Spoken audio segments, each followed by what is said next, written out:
ఓం వ్రతేన దీక్షా ఆప్నోతి దీక్షయాప్నోతి దక్షిణాం దక్షిణా శ్రద్ధా ఆప్నోతి శ్రద్ధయా సత్యమాప్యతే. యజుర్వేద మంత్రం 19వ అధ్యాయం 30వ మంత్రము. ఇక్కడ అసలు ఈరోజు ఎందుకు చెప్పవలసి వస్తుందంటే, ఈరోజు ఏంటిమా లోకంలో వరలక్ష్మి వ్రతం. దాని గురించి మీరు ఎవరైనా చెప్పండి. మీకు అందరూ వరలక్ష్మి వ్రతాలు చేస్తుంటారు కదా. ఏంటి వరలక్ష్మి వ్రతము, ఎందుకు చేయాలి, వరలక్ష్మి అంటే ఏంది, వ్రతం అంటే ఏంది చెప్పండి. తెలిసినా అవన్నీ ఏం తెలియదు. ఊరికి ఎవరు వరలక్ష్మి వ్రతం అని చెప్పినారు, క్యాలెండర్లో వచ్చింది, అందరు చేస్తున్నారు, ఇళ్ళకి చేసినారు, మేము ఇళ్ళకి పండగ చేసి అయిపోయింది, తిన్నాము, ఆనందంగా ఉన్నాము, అయిపోయింది, అంతేనా? అంతవరకు. కాబట్టి అదే అమ్మా, అసలు వాస్తవంగా వ్రతాలు అనేవి వేదంలో ఏమున్నాయి, ఎందుకు వ్రతం అనే పేరుంది, వ్రతం అంటే ఏంటి తెలుసుకుందాం. ఓ మానవులారా, పరమాత్ముడు చెప్తున్నాడు, మీరు సత్యము స్వరూపమైనటువంటి పరమాత్మ సాక్షాత్కారాన్ని పొందాలనే కోరిక కలవారైతే, చూడండి, సత్యస్వరూపుడైనటువంటి పరమాత్మ సాక్షాత్కారము పొందాలనే కోరిక కలవారు అయితే, పరమాత్మ సాక్షాత్కారం కావాలనే కోరిక ఎవరికైతే ఉంటుందో అలాంటి వారు అయితే ముందుగా మీరు వ్రతశీలురు కావాలి. ముందుగా మనం ఏం చేయాలి, ఊరికే పరమాత్మ సాక్షాత్కారం జరగదు, వ్రతం తీసుకోవాలంట. ఏం వ్రతం తీసుకోవాలి చూడండి, ఏదైనా వేద విహిత సత్కర్మను ఒక వ్రతంగా స్వీకరించాలి. చూడండి, ఇక్కడ ఏదైనా ఒక వేద విహిత కర్మ అంటే ఏంటి? వేద విహిత కర్మ అంటే వేదములో చెప్పబడిన, విహితము అంటే చెప్పబడినటువంటిది, ఒక కర్మను వ్రతంగా తీసుకోవాలి. వేదములో ఏం చెప్పబడింది? మానవుడు చేయవలసిన కర్మల గురించి చెప్పబడింది యజుర్వేదంలో. యజ్ఞము చేయాలి, ఇది వేద విహిత కర్మ.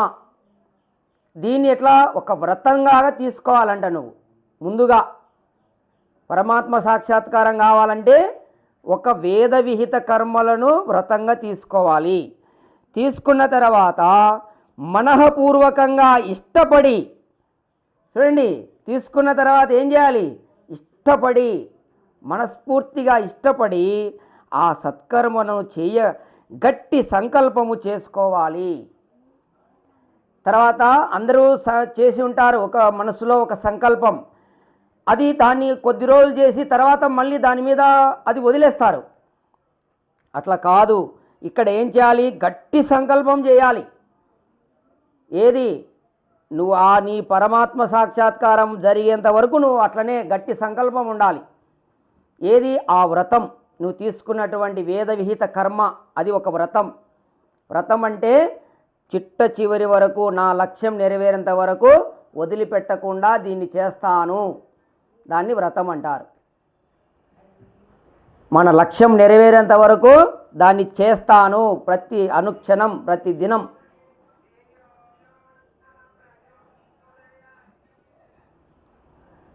ఏమో అర్థమవుతుందా?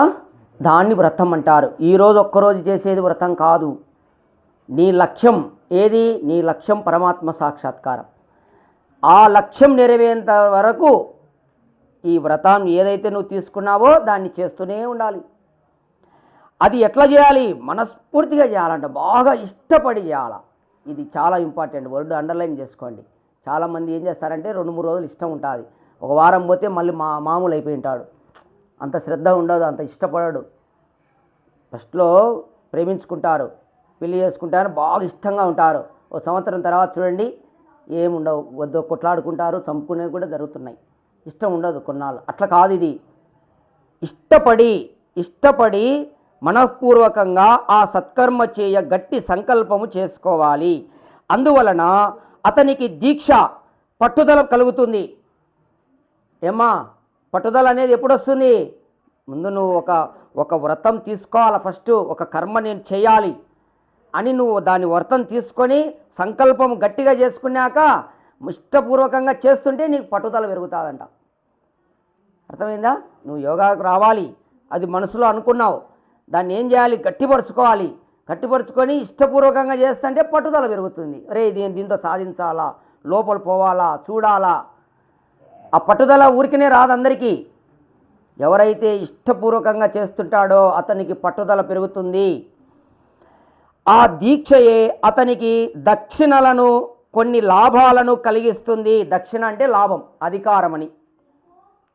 ఎప్పుడైతే నీకు పట్టుదల ఉంటుందో లాభం వస్తుంది ఆటోమేటిక్గా.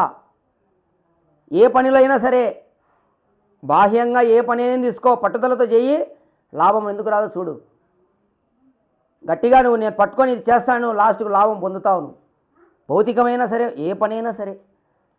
అట్లా ఒక పట్టుదలతో చేయడం వలన అతనికి దక్షిణలు లభిస్తాయి, అంటే కొన్ని లాభాలు కలుగుతాయి. ఆ దక్షిణలను చూసి అతనికి ఆ వ్రతంపై శ్రద్ధ కలుగుతుంది.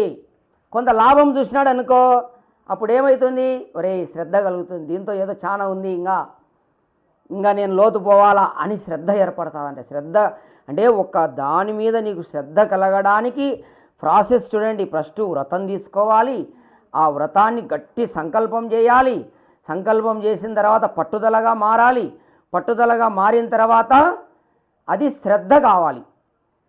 అర్థమవుతుందా?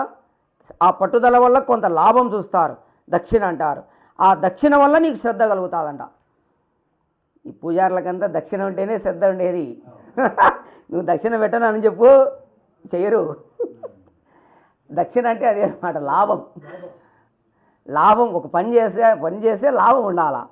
లాభం లేకుండా చేస్తారా ఎవరన్నా పని? మరి ఆ దక్షిణ అనేది ఎట్లా వస్తుందంట? ఇంత ప్రాసెస్ ఉంది చూడండి. కాబట్టి ఆ దక్షిణ కలగగా అతనికి ఏం కలుగుతుంది? శ్రద్ధ కలుగుతుందంట. శ్రద్ధ, దక్షిణ వల్ల శ్రద్ధ కలుగుతుంది. ఆ శ్రద్ధ క్రమంగా బలపడుతూ చూడండి, శ్రద్ధ కూడా క్రమంగా బలపడుతుంది. శ్రద్ధ కూడా బలపడుతూ సత్యస్వరూప పరమాత్మ సాక్షాత్కారాన్ని కలిగిస్తుంది. ఫైనల్గా పరమాత్మ ఏం చెప్తున్నాడు? శ్రద్ధ వల్ల పరమాత్మ సాక్షాత్కారం కలుగుతుంది.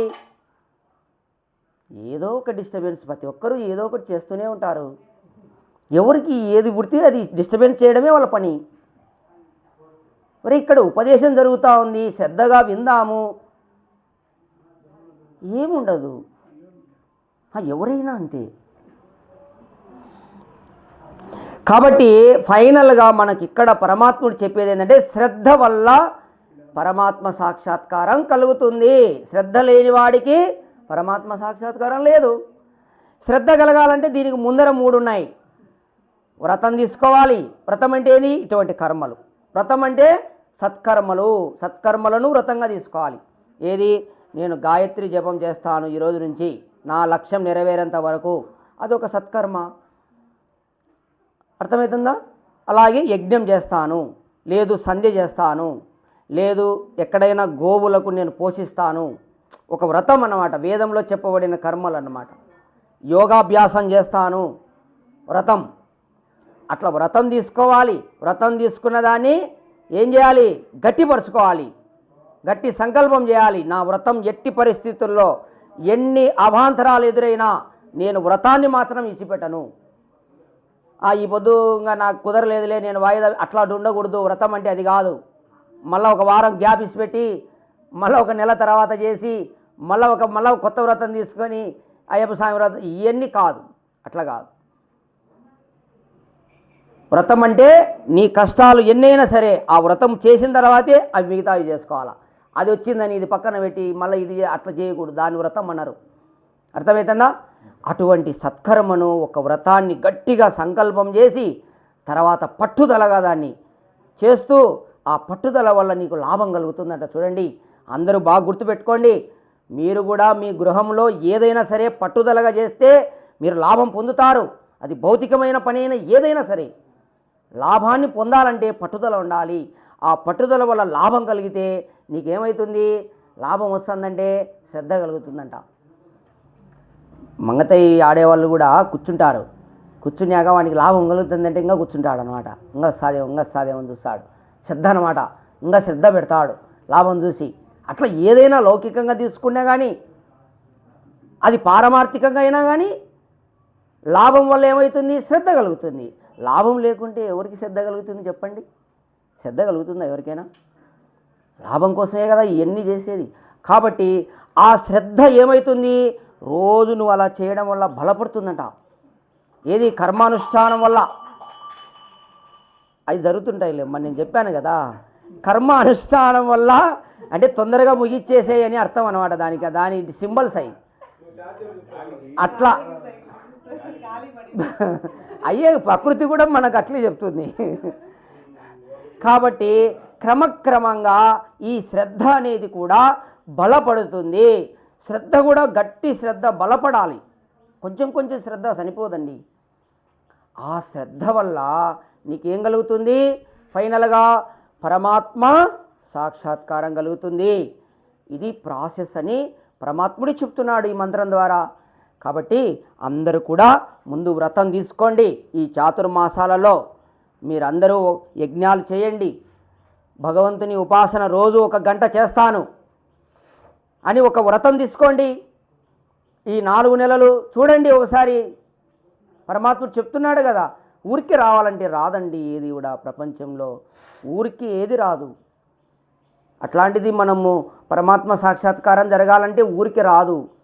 నేను పొద్దున కూడా యోగా క్లాస్లో చెప్పాను, 300 టోకన్ ఫీజు పెట్టి ఆడ టికెట్ ఏం పేరు అది 400 మన తిరుపతిలో ఆ టోకన్ ఫీజు సుదర్శన టోకన్ పెట్టి దర్శనం 400 పెట్టి డైరెక్ట్ పోయేటి అట్లా కాదు ఇది సిస్టమ్.